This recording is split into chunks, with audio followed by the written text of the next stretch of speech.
سلام مجدد عرض میکنم خواهر عزیزم جان. خوبی؟ سلام. البته من ازت أنا خیلی خیلی تشکر میکنم که شما موافقت کردی برای بخش این ویدیو، چون من الان دارم ضبط میکنم برای نمونه تدریس ما و میخوام پخشش کنم در وبسایتمون، سایت مکالمه عربی www.مکالمه عربی. خیلی ممنونم که شما موافق. خواهش البته 100% شما موافقی برای پخشش جهانی در وبسایت، درسته؟ بله 100%. اونم ازت. خب بذار ببینیم الان چی یاد گرفتی از خودم، از بنده خدا، از رافع آدم الهاشمی، چی یاد گرفتی در زبان عربی؟ من خب تا اینجایی که اومدم خیلی چیزا یاد گرفتم. معرفه و نکره بودن، اعداد جر، حالت اعراب، بله. بعد مفعول به، و اینکه چجوری به چه صورت یه فعلی رو داخل جمله بیارم، به شکل اسم فاعل، اسم مفعول، مضارع و ماضی. خب اینا رو من یاد گرفتم و خب خیلی برام روونتر شده عربی و حالا با توجه به قبل الان علاقم نسبت به یادگیری خب بیشتر شده، چون ملموستر شده برام مطالب و راحتتر شده برام مطالب. شیرین‌تره الان بس یادگیری عربی برام. بسیار عالی، بسیار عالی. خب الان برای مثلا كمثال واقعی بابت حالات الاعراب ما بفرما توضیح بدین یاد گرفتی برای حالات الاعراب. برای حالت اعراب ما نصب داریم، رفع داریم، جر داریم. درسته؟ بعد اینکه بستگی داره که مثلا اگر مفعول به هم بیاد داخل جمله، همیشه و همیشه حالتش به صورت نصبه، همیشه به صورت نصب میاد. حالا با توجه نگاه کنیم که معرفه هست یا نکره. اگر معرفه به ال باشه خب هم نصب میاد، اگر نکره باشه به صورت تنوین میاد. کاملا درسته. بله بفرما. بعد استمری، ادامه بده، بفرما. بعد اعداد جر، بعد از اعداد جر همیشه ضمه میاد، درسته؟ بله. بعد اداة بعد جر، وقت اداة جر اصلا در حالت جر شد، یعنی وقتی بله اداة جر میاد قبل لفظ لما مجرور شد الان، یا بله تنوین کسره میگیره اگر نکره بود، بله یا کسره میگیره کسره میگه، اگر چی بود؟ معرفه بود. اگر معرفه بود. معرفه بود. بله. معرفه بله بله. برای رفع چیه؟ و حالت رفع. حالت رفع وقتی فاعل قرار میگیره دیگه، درسته؟ درسته؟ بله کاملا درسته. وقتی فاعل قرار میگیره حالت رفع میگیره. اگر مبتدا باشه تنوین میگیره. اگر تنوین میگیره کاملا درسته، ولی بستگی هم داره به جنس خودش. آیا این لفظ، وقتی اومد اول جمله، آیا این لفظ معرفه اومد یا نکره اومد؟ نکره اومد وقتی بله. مثلا اگر گفتیم مثلا طالب مجتهد، طالب مجتهد یا طالب ذکی، یعنی دانشجوی باهوشی. اگر باهوش.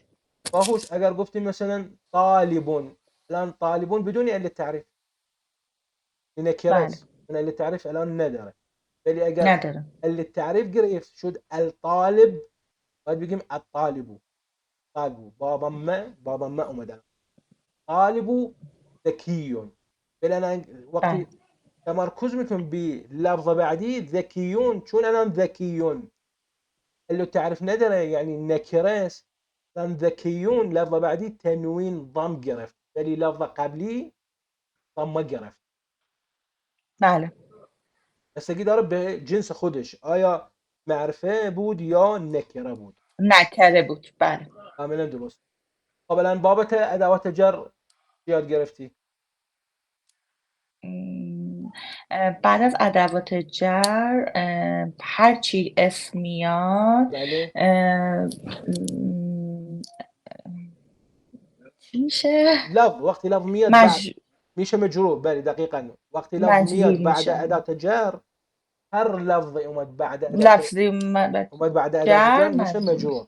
من حالة اعرابش الان جر شده.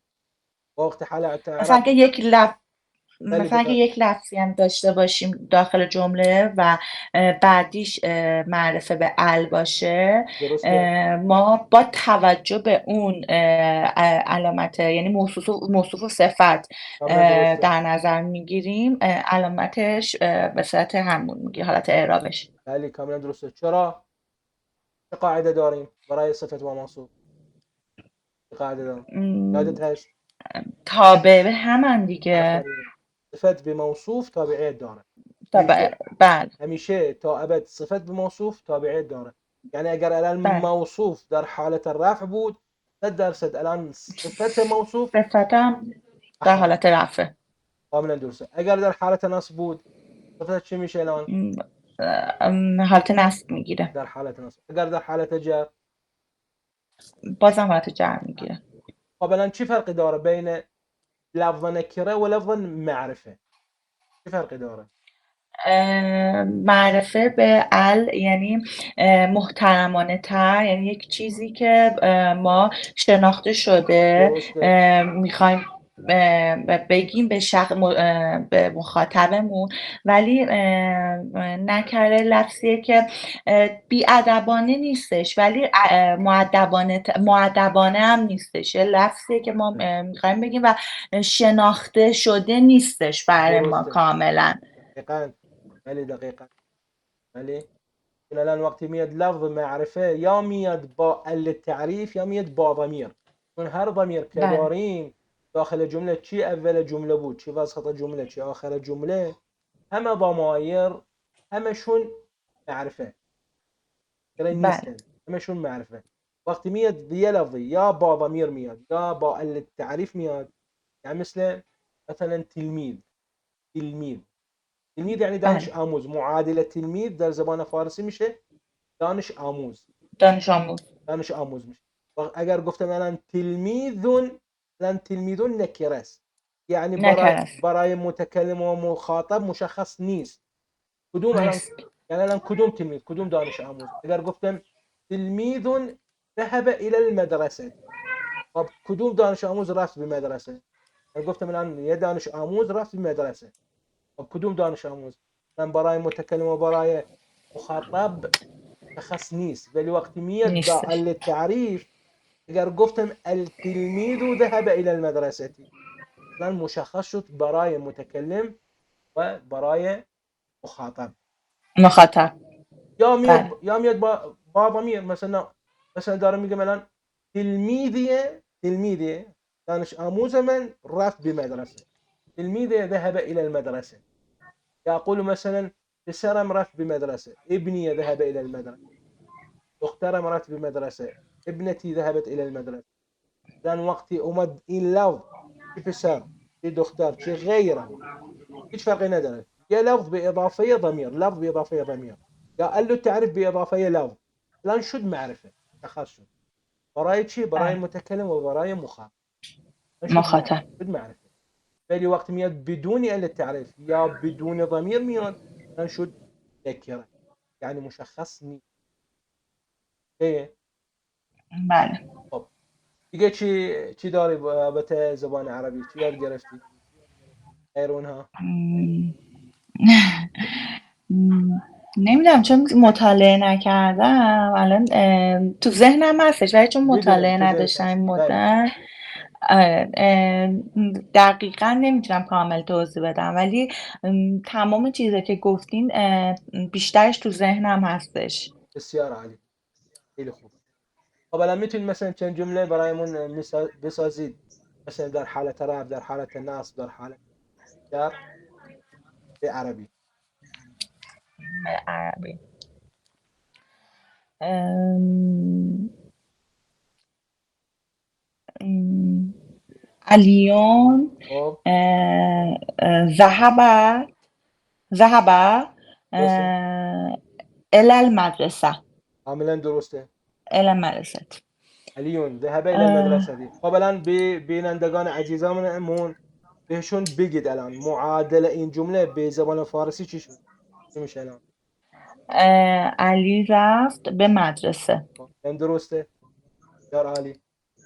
الان این جمله اومد در حالت چیه؟ در حالت جر یا در حالت رفع؟ علیون این در حالت جره. رابطه الى المدرسه به علت وجود اداه جر بله، الى. عدد جر. خب برای حالت نصب برای حالت نصب میشه یعنی باید یه مفعول بهی میاد داخل جمله. اضافه کنم. بله، درسته. بله. میشه ذهبت علیون. ذهب علی، چون علی الان مذکره. بله، ذهب. علیون بله. الا نه الى بازم شد مجرور به. بله بله. بله. ذهب علیون. میتونم یه اسم بیارم؟ ذهب آره علیون آره. حسن کمال و الی المدرسه. ذهب علی و کمال الى المدرسه. الان اومد مدرسه. برای حالت رفع اومد. الان علی و بله کمال شد فاعله. فاعل شد. بله ولی وقتی میخوای یه جمله بسازیم برای مفعول بهی، یعنی در حالت نصب باید مفعول بهی بیارم داخل جمله.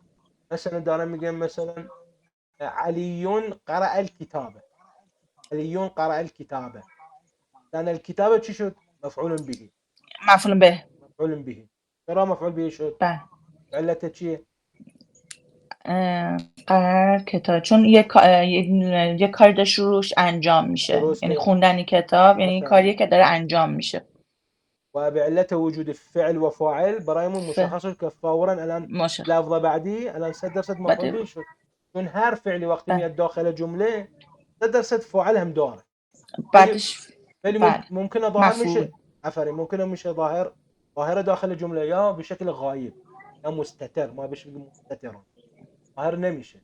ولی وقتی فعل میاد داخل جمله 100% فاعل داره، و وقتی فاعل هم داره 100% مفعول به هم داره. مفعولم 100%. بده. چون فعل بدون فاعل دیگه فعل نمیشه. فعل بدون فاعل و فعل بدون مفعول به هم دیگه. بله. اوکی. خیلی خوب. خب دیگه چیه؟ مثلا یه جمله بسازی بابت نکره و معرفه. چی در حالت رفع، چی در حالت نصب، چی در حالت جر. فرقی نداره. میشه طلابون بله.